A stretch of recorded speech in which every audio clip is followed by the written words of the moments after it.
be like, whoa, whoa, whoa, whoa, whoa, whoa, whoa, whoa, whoa, there, Nelly. Don't wanna go, go, go, go, go, go, go, go, go, there, Nelly. I be like, whoa, whoa, whoa, whoa, whoa, whoa, whoa, whoa, whoa, there, Nelly. Don't wanna go, go, go, go, go, go, go, go, whoa, there, Nelly.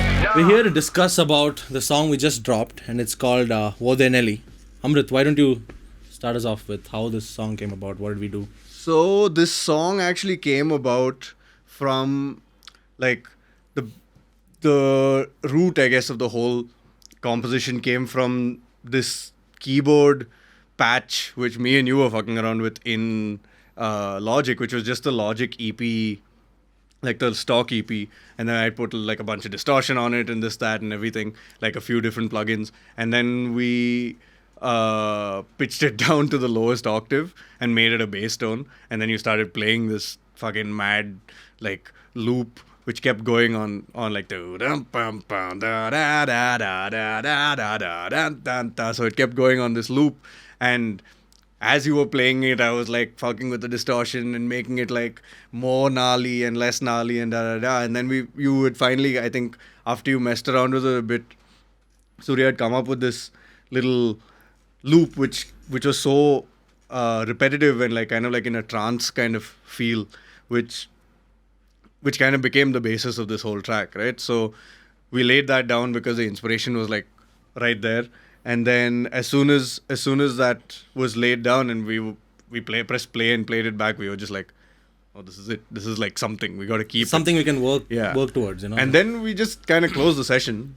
And then didn't think about it because it was just that spur of the moment inspiration. It just came out of nowhere.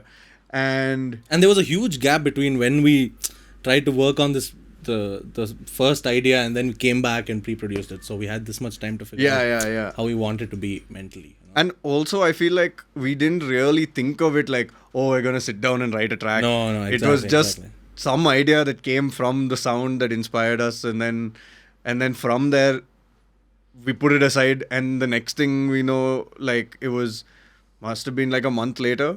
Yeah, I think month or two must later. have been a month later, right? I think a month later. I think. And Sange came into the studio for pre-production on some other tracks. No, I don't remember actually, what tracks. it was a recording for Fakir and the Aux album. Oh yeah. Okay. So you already set up the drum kit here. And he was just playing me like random shit. Before the bass track also, he was playing me a lot of other tracks to just jam with. He was setting the mix for the drums. And then he suddenly is like, why not? I'll just play this. And he played that. And I didn't know what was and all you had to work with was just one bass line, right? Yeah. And that I loop, thought it was wasn't really it? gnarly when I heard the bass line. And it was like, fuck, so mean. And felt very urban and gritty at the same time. So Right. like, That was exactly what we were going for. Yeah, so I'm like, why not throw some punk in it? You know, that feel of that, like the rage of punk and the tempo of punk, and at the same time, but have that urban and gritty feel also. Speaking of punk, what was your approach? When you heard the loop for the first time, what did it make you do? What was the first step? I thought about it for a second. Like, it was not like something I just sat down and like just started grooving. I got the idea of what do you call that consistency of the groove from the so that consistency I wanted to put in one of the part of the drum kit. Then I first put it on the bass drum, and then I chopped a few of the bass notes. The very first note I played of bass drum, I wanted to put few of the bass notes on my snare. And so that consistency is still there. That is there. Right, like a polyrhythm for the... But I wanted to like separate that into different part of the drum kit. So I put few of the notes on the snare. Right. And then few of the notes were on the bass drum. Right. And then I started playing it. But I wanted at the same time, I wanted it like to be funky and like very hip hop urban feel also. So that's why I played like the hi-hat very like, very soft and like that. What do I call it? Your signature reverse hi-hat. The reverse hi-hat was like more stylistic approach. I don't know, for people who may not know what we're talking about, what is the reverse hi-hat? Nothing, just hi-hats.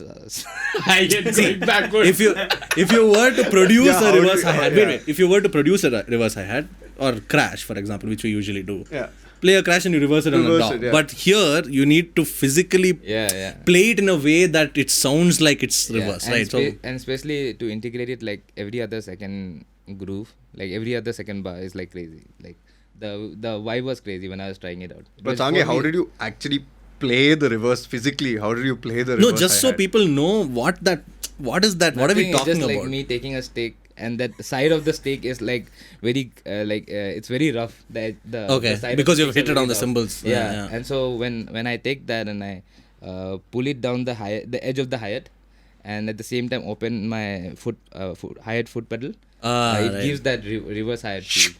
Yeah. Yeah. That's pretty much it. I be like, whoa, whoa, whoa, whoa, whoa, whoa, whoa, whoa, whoa, yeah, Nelly. Don't wanna go, yeah, Nelly.